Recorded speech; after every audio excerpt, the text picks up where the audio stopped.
President Donald Trump announces plans for building a border wall between California, Arizona, New Mexico, Texas, and Mexico to stop people from illegally entering the United States. To pay for constructing the Trump wall, the Trump administration suggests a 20% tariff on Mexican imports. The Trump tariff is also intended to discourage U.S. companies from producing things and hiring people in Mexico. President Trump has promised to remove Mexican rapists, murderers, drug dealers, and gangbangers from the United States. Oddly, Trump has refrained from commenting on the undocumented migrant workers who currently hold millions of jobs in the U.S. corporate food system. The Blue Review says, according to the United States Department of Labor, in the early 2000s, over half of U.S. farm workers were foreign-born, the vast majority from Mexico and Central America. The 2014 Hunger Report says more than 70% of all hired U.S. farm workers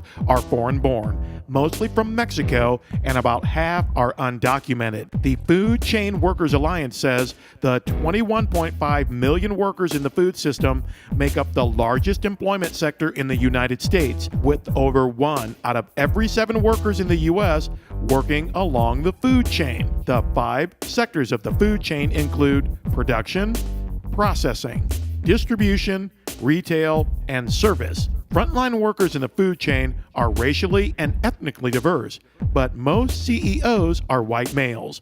72% of chief executive officers in the food system are white men. The United Food and Commercial Workers Union says Rodney McMullen, the CEO of the Kroger Company, was rewarded a 17% raise by the company's board of directors in 2016. McMullen's total compensation jumped from $9.2 million to a staggering $11.2 million. The Balance says U.S. supermarket chain Kroger continues to hold the title of the world's largest supermarket chain in terms of annual revenue. According to the Milwaukee, Wisconsin Journal Sentinel, Kroger employs 431,000 people and operates nearly 3,000 retail food stores across 35 states. It had fiscal 2015 sales of $109.8 billion. It operates 38 food manufacturing plants and 17 dairies. The Huffington Post says 2 of the most common positions at Kroger, cashiers and grocery clerks, each are paid an average wage of less than $10 an hour, while the lowest paying jobs at Kroger are hovering just above the national minimum wage of $7.25 per hour. The Food Chain Workers Alliance says the food chain pays the lowest hourly median wage to frontline workers compared to workers in all other industries. Many food system workers commonly rely on federal assistance like Supplemental Nutrition Assistance Program, or SNAP, from the United States Department of Agriculture. FactCheck.org says as of October 2016, the most recent month on record, 43.2 million people were receiving SNAP benefits. The truth about SNAP is that major supermarket chains like Kroger, Publix, Walmart, and Safeway rely heavily on income from SNAP purchasing power. They rely on that stuff big league. The U.S. Department of Agriculture dispersed $70.8 billion through the Supplemental Nutrition Assistance Program in 2016. On October 6, 2015, Agriculture Secretary Tom Vilsack announced the availability of $16.8 million in funding to help participants in the Supplemental Nutrition Assistance Program increase their purchases of fruits and vegetables. The Food Insecurity Nutrition Incentive Program, also known as FINI, scales up public-private collaboration to develop innovative strategies that make healthy fruits and vegetables more accessible to families around the country, Vilsack says. The funding is available to local, state, and national organizations or corporations to test incentive strategies to help SNAP participants better afford healthy foods. In case you're not paying attention, the United States government gave nearly $17 million to private corporations just for the purpose of promoting sales of produce before it spoils on store shelves. In 2016, The Packer says the U.S. Department of Agriculture awarded $16.8 million in competitive grants to help Supplemental Nutrition Assistance Program food stamp participants increase their purchases of fruits and vegetables. Kroger, Ball's Food, and other retailers are exploring how they can implement incentives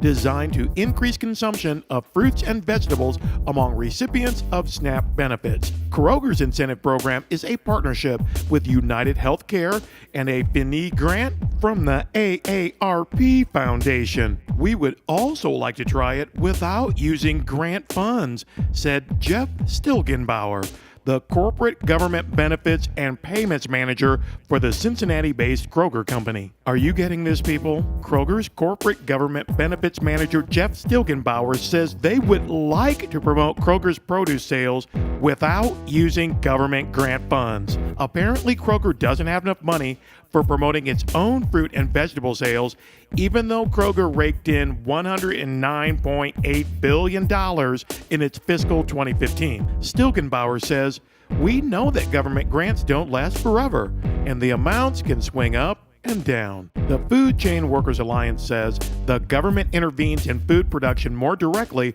through major subsidies of agricultural goods, especially corn and soy. Zero Hedge says the USDA has announced it will pay $7 billion in agriculture risk coverage and price loss coverage subsidy payments to farmers in 2016. According to the Food Chain Workers Alliance, large, profitable farms receive over 70% of subsidy payments, which encourages further consolidation of farms into large-scale agribusiness. In short, government policies incentivize an industrial food system that is highly consolidated and emboldened to produce cheap, processed foods. The 2014 Hunger Report says more than half of food sector workers, both immigrant and native-born, earn poverty wages. According to the Food Chain Workers Alliance, undocumented service workers are often paid below the minimum wage, with employers relying on fear